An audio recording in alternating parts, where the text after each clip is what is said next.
नमस्कार दोस्तों, एक बार फिर से स्वागत है आपका हमारे हॉरर पॉडकास्ट शो पे। तो चलिए आज हम अपनी कहानी का पार्ट 2 स्टार्ट करने जा रहे हैं। जो हमारी कहानी थी चुड़ैल की टोली, तो उसकी पार्ट 2 लेकर अब हम आ चुके हैं। उम्मीद करते हैं यह पार्ट भी आपको बहुत पसंद आने वाला है। तो देर न करते हुए चलिए कहानी की शुरुआत करते हैं। तो कहानी कुछ इस प्रकार अभी तक हो चुकी थी कि एक नवयुवक की शादी होती है। उसमें एक वो बाग में जाते हैं जहाँ पे एक चुड़ैल का साया उस नई नवेली दुल्हन को अपना शिकार बना लेता है। और उसके बाद से ढेर सारी रहस्यमयी घटनाएं घर में शुरू हो जाती हैं। उसके बाद बहुत सारी घटनाओं के बाद अब देखते हैं इस कहानी में और क्या भयानक होने वाला है। तो चलिए कहानी की शुरुआत करते हैं। राजू की चीख ने पूरे घर को हिलाकर रख दिया था।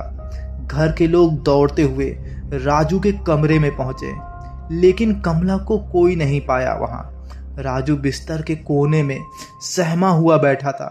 उसकी आंखें फटी की फटी रह गई थी, जैसे उसने कोई भयानक सपना देखा हो।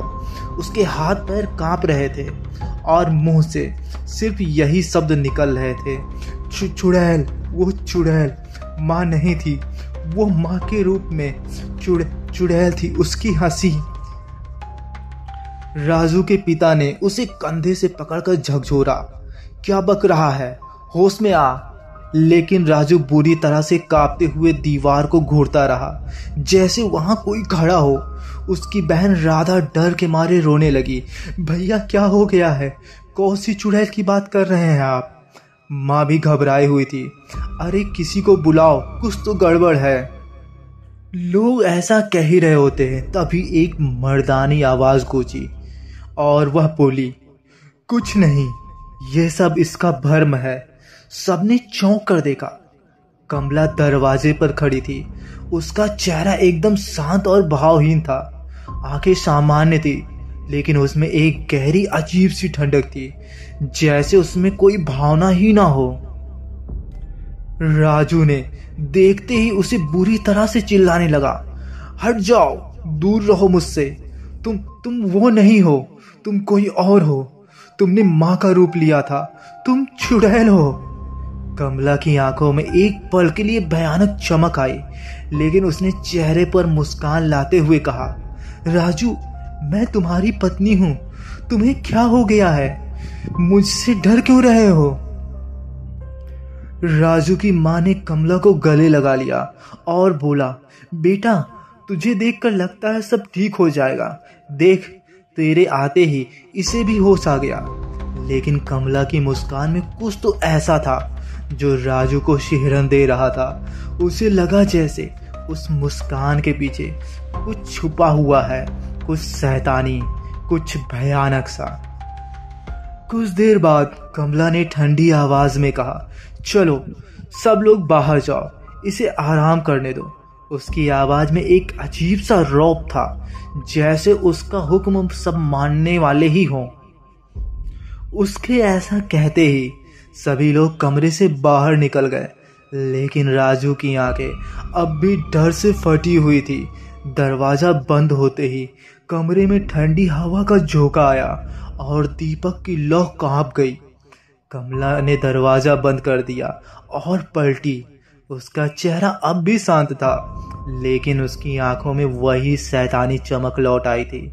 वह धीरे धीरे राजू के पास आई और बिस्तर के पास बैठ गई। उसने धीरे से बोला, राजू, मुझे पहचानते हो? उसकी आवाज में अब मिठास नहीं थी, बल्कि उसमें एक भयानक खनक थी। राजू कांपते हुए पीछे हट गया। तो तुम कौन हो? कमला तो नहीं हो, वो चुड़ैल तुम हो ना? राजू की यह बात सुनते ही कमला के चेहरे और होठों पर एक शैतानी मुस्कान फैल गई। उसने बोला, तो तूने मुझे पहचान लिया, अच्छा हुआ, अब डर का मजा आएगा। उसकी आवाज में अचानक एक भयानक गूंज भर गई और उसका चेहरा टेढ़ा मेढ़ा होने लगा। राजू ने आंखें बंद कर ली, लेकिन चुड़ैल की हंसी उसकी नसों में घुलती जा रही थी। तभी उसने एक भयानक आवाज में बोला, मुझसे बचकर कहाँ जाएगा? मैं तेरी आत्मा को चबा जाऊंगी, तुझे अपनी दुनिया में ले जाऊंगी, जहां सिर्फ अंधेरा है, सिर्फ डर है। कमला ने राजू के सिर पर हाथ रखा और उसकी उंगलियां बर्फ जैसी ठंडी थी। राजू के मुंह से एक घुटी हुई चीख निकली, लेकिन आवाज बाहर नहीं जा सकी। आंखें उसकी बंद थी, लेकिन उसे ऐसा महसूस हुआ जैसे वह किसी गहरे कुएं में गिर रहा हो। अचानक दरवाजा खटखटाया गया और आवाज आई उधर से, राजू बेटा ठीक तो है ना? यह आवाज उसकी माँ की होती है। कमला के चेहरे पर खींच के भाव आ गए। उसने हाथ हटाया और दरवाजा खोलते ही सामान्य स्वर में कहा, जी माँ, बस सो गया है, बहुत थक गया था, आराम करने दीजिए उसे। माँ मुस्कुराई और बोली, ठीक है, तू भी आराम कर ले बहू।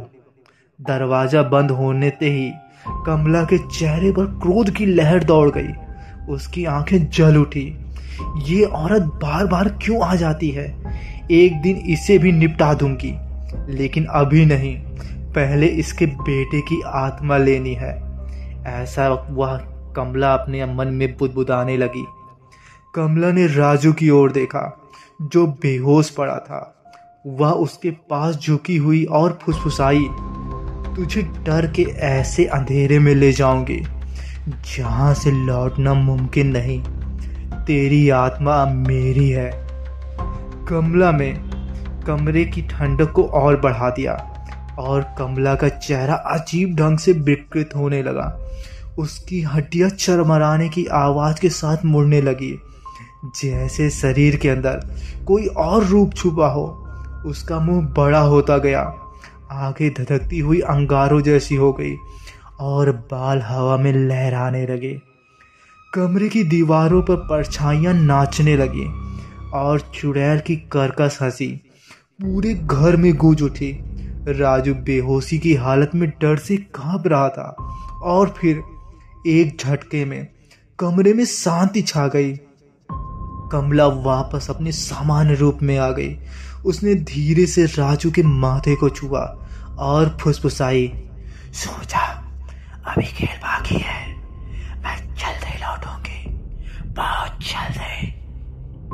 और ऐसा कहते ही कमला दरवाजे से बाहर चली गई, लेकिन उसके पीछे कमरे में वही सर्द हवा और डरावनी परछाइयां अब भी नाच रही थी। रात के सन्नाटे में राजू के कमरे में छन छन आती ठंडी हवा की सिसकियां अब भी पूरे घर को गूंज रही थी। कमला अपने कमरे में वापस जा चुकी थी, लेकिन उसके कदमों की आहट देर तक आंगन में सुनाई दे रही थी, जैसे वह अकेली ना होकर किसी को साथ लिए चल रही हो। सुबह होते ही घर में अजीब सा सन्नाटा छाया हुआ था।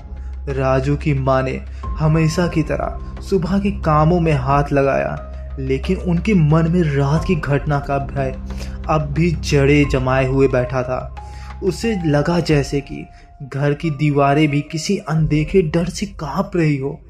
कमला आंगन में बैठी थी, उसकी आंखें जमीन पर जमी हुई थी और ओठ बेमानी ढंग से फड़फड़ा रहे थे, जैसे वह किसी से बात कर रही हो, लेकिन वह कोई नहीं जानता कि वहां कौन था। माँ ने पास जाकर पूछा, बहू क्या बात है, इतनी चुप क्यों हो? कमला ने सिर उठाया। उसकी आंखें सूखी और बेजान लग रही थी, जैसे उसमें कोई भावना ही ना हो। उसने धीमे स्वर में कहा, मैं ठीक हूँ माँ, बस थोड़ा थक गई हूँ। माँ ने सिर पर हाथ फेरा। हाँ बेटा, नई जगह है, थकान तो होगी ही, लेकिन इतना ना सोच, सब ठीक हो जाएगा। कमला ने हल्की मुस्कान दी, लेकिन उसकी आंखों में कुछ अजीब था, जैसे उस मुस्कान के पीछे कोई छुपा हो, कोई जो उसे हिला डुला रहा हो। उसी दिन दोपहर को गांव की औरतें कमला को देखने आईं। यह पुरानी परंपरा थी, नई दुल्हन को देखने और आशीर्वाद देने का रिवाज। सभी औरतें आंगन में बैठ गईं और कमला को बुलाया गया। वह धीरे धीरे कमरे से बाहर निकली। उसके पैर घसीटते हुए चल रहे थे, जैसे उसमें जान ना हो। गांव की सबसे बुजुर्ग औरत दीदी ने उसकी आंखों में झांक कर देखा। अचानक उसका चेहरा सख्त हो गया और उसने फुसफुसाते हुए कहा, इसकी आंखों में कुछ अजीब है। बाकी औरतें यह सुनते ही हंस पड़ी और बोली, अरे दादी, तू भी ना नई दुल्हन है, शर्मीली है, इसलिए आंखें झुकी हैं। लेकिन दादी ने आंखें तरेर कर कहा, नहीं, ये शर्म नहीं है, ये कुछ और है। इसकी आंखों में तो जैसे अंधेरा समाया हुआ है, ठंडा भयानक अंधकार। कमला ने एकटक दादी को घूरा और उसकी आंखों में एक पल के लिए वही शैतानी चमक उभरी। दादी का चेहरा पीला पड़ गया। उसने कांपती आवाज में कहा, हाय राम, ये तो भूत प्रेत की छाया है, ये लड़की तो श्रापित है। इतना सुनते ही कमला के होठों पर वही भयानक मुस्कान फैल गई। उसकी आंखों में जलती हुई लाली उभर आई। उसने दादी की ओर झुकते हुए धीमी खरखश आवाज में कहा, तूने सच देख लिया बुढ़िया, पर अब तुझे देखना नहीं है कुछ। इतना कहते ही दादी की आंखें सफेद हो गई। उसका शरीर अकड़ गया। वह जमीन पर गिर पड़ी। औरतें चीख उठी, अरे दादी, दादी को क्या हो गया, कोई पानी लेकर आओ। लेकिन कमला वहां से हिली नहीं। उसकी आंखों में अब भी वही शैतानी चमक थी और उसके ओठ फुसफुसाते जा रहे थे। और उस फुसफुसाहट में एक बात साफ हो जा रही थी, जो देखता है वो मरता है। राजू की मां भागती हुई आई और उसने दादी के मुंह पर पानी छिड़का। दादी की आंखें धीरे धीरे सामान्य होने लगी, लेकिन उनके ओठ कांप रहे थे और वो बोल रही थी, वो चुड़ैल है, उसकी आंखें, उसकी हंसी, वो मुझे मार देगी, बचाओ मुझे। राजू की मां ने घबराकर कमला की ओर देखा, जो अब भी वही भयानक मुस्कान लिए खड़ी थी, और उन्होंने कहा, बहू, ये क्या हो रहा है। कमला ने मुंह घुमाया और अंदर चली गई, लेकिन जाते जाते उसके पैरों की घसीटती आवाज ने सबको सिहरन में डाल दिया। उस रात घर में अजीब अजीब घटनाएं होने लगी। आंगन में खड़े रहने वाले सब लोग डरे हुए थे। दीवारों पर परछाइयां एक बार फिर नंगा तांडव करने लगी। हवा में अजीब सी बुदबुदाहट गूंजने लगी। राजू के कमरे में दीपक अचानक बुझ गया। अंधेरे में उसने महसूस किया कि कोई उसके पास बैठा है। जैसे उसने कांपते हुए पूछा, कौन है। अचानक ठंडी सांसें उसके चेहरे पर महसूस हुई और एक कर्कश आवाज गूंजी, मैं आ गई हूं तुझे लेने के लिए। राजू ने हाथ बढ़ाकर माचिस जलाई और लौ की हल्की रोशनी में उसने देखा कमला उसके पास बैठी थी, लेकिन उसका चेहरा भयानक रूप से विकृत हो चुका था। आंखें सुर्ख लाल और होठों पर वही शैतानी मुस्कान। राजू ने कांपते हुए कहा, तू मेरी पत्नी नहीं है, तू चली जा यहाँ से, चुड़ैल है तू। कमला ने जोर से हंसी। उसकी आवाज पूरे घर को हिला कर रख देती है और वह बोलती है, हाँ, मैं चुड़ैल हूँ और तेरी आत्मा अब मेरी होगी, सिर्फ मेरी। राजू की चीख पूरे घर में गूंज गई यह सुनकर, लेकिन कोई उसे बचाने नहीं आया। घर में सब सोते रहे, जैसे उन पर कोई जादू कर दिया गया हो। कमला की परछाई राजू के ऊपर झुकी और उसकी आंखों से आग की लपटें निकलने लगी। राजू की चीखें तेज होती गई, लेकिन कमरे के दरवाजे अपने आप बंद हो गए, जैसे उन्हें किसी ने बाहर से जकड़ लिया हो। उस रात राजू की चीखें हवा में घुलती रही और कमला की शैतानी हंसी पूरे घर में गूंजती रही। तो दोस्तों, ये थी चुड़ैल की डोली का दूसरा पार्ट। उम्मीद करते हैं कि दूसरा पार्ट भी आपको बहुत पसंद आया होगा। अगर पसंद आया हो तो वीडियो को लाइक करिएगा, चैनल को सब्सक्राइब करिएगा और कमेंट बॉक्स में मुझे ज़रूर बताइएगा कि यह कहानी, यह पार्ट आपको कैसा लगा। फिलहाल इसका तीसरा पार्ट भी आपको जल्द ही उपलब्ध करा दिया जाएगा। तब तक मिलते हैं नए पार्ट में, और कहानी पूरा सुनने के लिए आप लोग का बहुत बहुत धन्यवाद।